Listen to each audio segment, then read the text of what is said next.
अगर प्रकाश की परिभाषा आता है तो जैसे अपनी टूटी फूटी भाषा में तुम लोगों को समझ में आता है वैसे ही लिखना।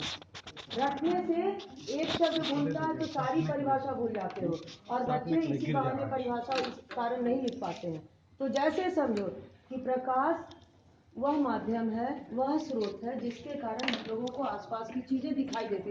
ऐसे भी लिखोगे एक नंबर परिभाषा में मिल जाएगा। अब आते हैं प्रकाश के कौन कौन से स्रोत हैं, यानी कोई कोई चीज किस किस चीज से दिखाई देती है। तो प्रकाश को हम लोगों को प्रकाश या ये रोशनी दो स्रोतों से मिलती है। किन स्रोत से? एक तो सूर्य की रोशनी है, देखो बाहर अभी तो हम लोग सब कोई क्या है, सूर्य की रोशनी में पढ़ रहे हैं, हमको लाइट जलाने की जरूरत नहीं है। लाइट जलाने की जरूरत कब पड़ती है? रात में। तो रात में जिससे रोशनी मिलती है वो क्या प्राकृतिक है? कृत्रिम है। चलो दूसरा स्रोत तुम लोगों ने बता दिया। तो कृत्रिम, वाह ताली बजाओ मैडम, लेकिन अभी भी ऊपर में लाइट जल रही है। हाँ क्योंकि यहाँ सूर्य की रोशनी हम लोगों को पूरी नहीं मिल रही है बच्चों, कम मिल रही है, हम लोगों को दिखाई नहीं सही देगा, इसीलिए इस रोशनी की आवश्यकता पड़ रही है। लेकिन ज्यादा चीजें जो हमें दिखाई दे रही है वो किससे दिखाई दे रही है? सूर्य की रोशनी से। और अच्छा कोई एक और स्रोत बताओ जो प्राकृतिक स्रोत है, कौन बताएगा कक्षा में? तारा। क्या नाम है तुम्हारा? उठो उठो उठो। सारा। देखो कैसे जवाब दे दी। पढ़ो सब, सारा पढ़ के आइए ये चैप्टर पहले से। और कृत्रिम स्रोत का कुछ और एग्जांपल पीछे के बेंच से बताओ, बताइए कृत्रिम स्रोत कौन कौन से हैं?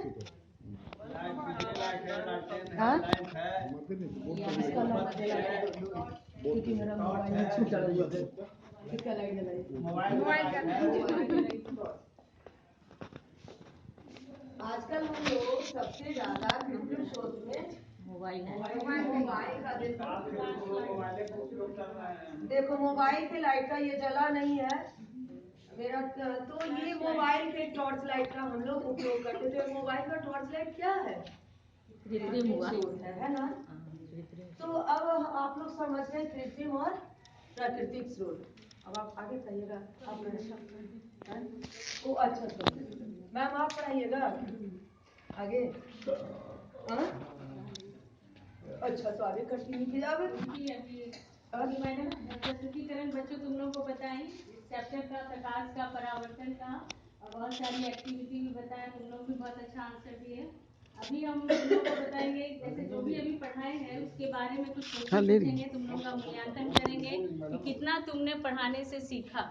तो पहला क्वेश्चन होगा प्रकाश की परिभाषा किसे कहते हैं। अभी बहुत सारा एग्जाम्पल दिया गया क्लास में कि प्रकाश कृत्रिम है, प्राकृतिक है, तो इसमें प्रकाश की परिभाषा, तुम खड़े हो बेटा, बताओ प्रकाश की परिभाषा बताओ। माध्यम है जिसकी सहायता से हम किसी वस्तु को देख पाते हैं, किसी वस्तु को देख सकते हैं। बहुत very good answer, sit down. इसके बाद दूसरा प्रश्न है, कोई दूसरे बच्चे खड़े हो उसके बगल वाले। प्रकाश के कृत्रिम और प्राकृतिक स्रोत के कौन कौन से हैं? जैसे अभी तुरंत बताया गया है, क्लास में बताए हैं। तो प्राकृतिक में सूर्य एवं तारे, कृत्रिम में बल्ब, टॉर्च, मोमबत्ती। अच्छा अब ये तो स्रोत समझ में आ गया, कोई दिक्कत किसी को नहीं।